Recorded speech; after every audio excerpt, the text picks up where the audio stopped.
Until now, we have often heard predictions about the end of the world from various sources, including Ali ibn Abi Talib, one of the most respected figures in Islamic history.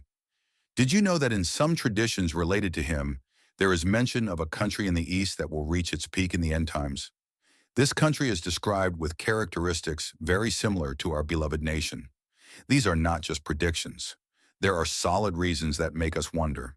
Is this a harbinger that Indonesia will become a beacon of world civilization, as predicted thousands of years ago? Will 2026 be the starting point of a new era? In this video, we will dive into these predictions, examine the evidence linking them to Indonesia, and try to understand why these predictions are so relevant to us all today. Grab your coffee, let's get started.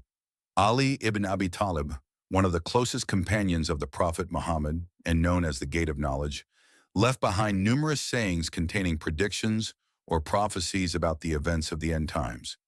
These predictions are believed to stem from knowledge passed down to him by the Prophet Muhammad.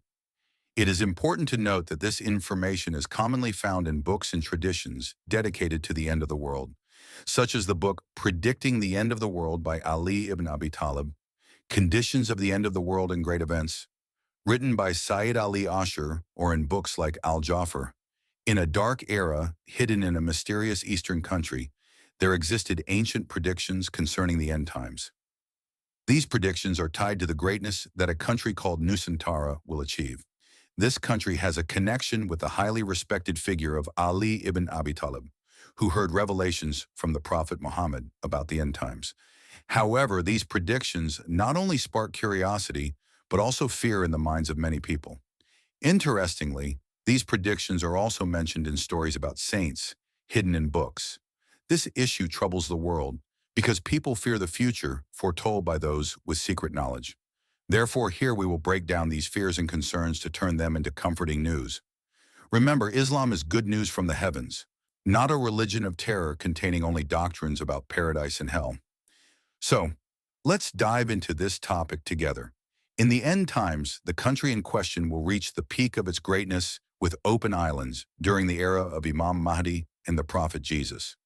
A very valuable book related to Ali ibn Abi Talib, called Al-Jafar al-Azam, reveals his statement about the end times, which he received from the Messenger of Allah. This book mentions the existence of a country that will become a symbol of Islam's glory in the end times and will be called the country of Al-Yaban. This country has the following characteristics. The majority of its population believes in Allah and His Messenger. Its inhabitants come from the Azam group, non-Arabs. They are known for their kindness, and many of them can read the Quran. The country has a vast territory and is a place of migration for many people.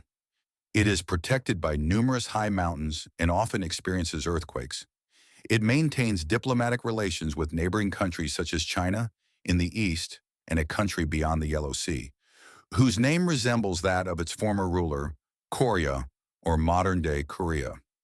In the end times, this country will reach the peak of its greatness when all its islands are opened in the era of Imam Mahdi and the Prophet Jesus.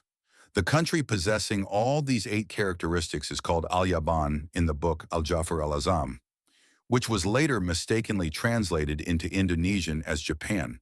However, upon closer inspection, these characteristics actually refer to Indonesia, not Japan.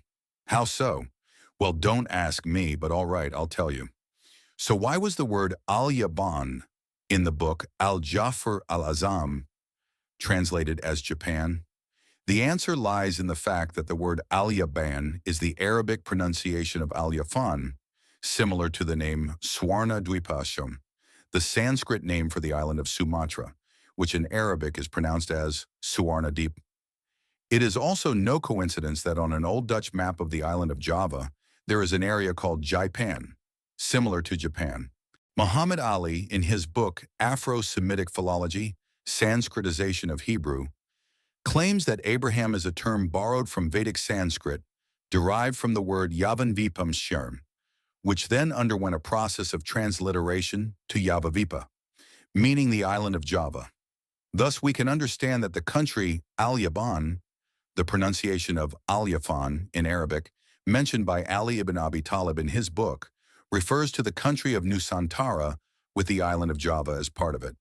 In the book Java, Past and Present, or Description of the Most Beautiful Country by Daniela McLean Campbell in 1915, it is mentioned that Javana, Yavana, or simply Java, refers not only to the island of Java, but also to the island of Sumatra, parts of the island of Kalimantan, in the Malay Peninsula.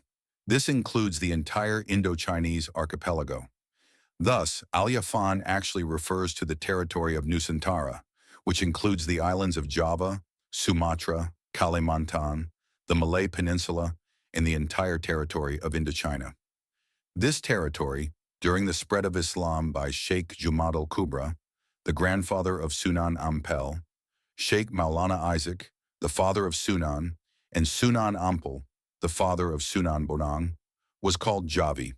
Then during the time of Sunan Bonang, Sunan Kalijaga, and Sungiri Ewi, it expanded to include Aceh, Minangkabau, Palembang, Banjar, East Lombok, Makassar, and Ambon. The entire territory of the spread of Islam later became known as Iwi. The mention of Yafana, Yafan, or Al-Yafan, as the territory of Nusantara, and the name Iwi given by Ali Songa was, of course, not without basis.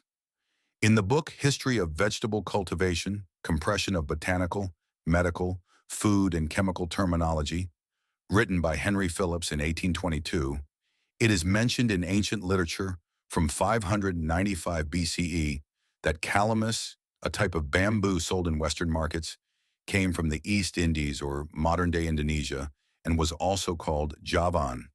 This refers to the grandson of the prophet Noah, named Yavan, or as it is now called, the island of Java. In Sanskrit, it is now called the island Yavan, or Yafatvipa. As mentioned by the prophet Ezekiel in 595 BCE, as well as in the era of Alexander the Great, the book Java, Past and Present also speaks of Ajapataka, referring to the descendants of Japheth. The first inhabitants of the island of Java were native descendants of Japheth, the son of Noah. They spread to the East Indies, Cambodia, Siam, Syria, and Greece. Thus, Yafan or Yafana comes from the name of the grandson of the prophet Noah, Yafan ibn Japheth, who was one of the first inhabitants or natives of the island of Java.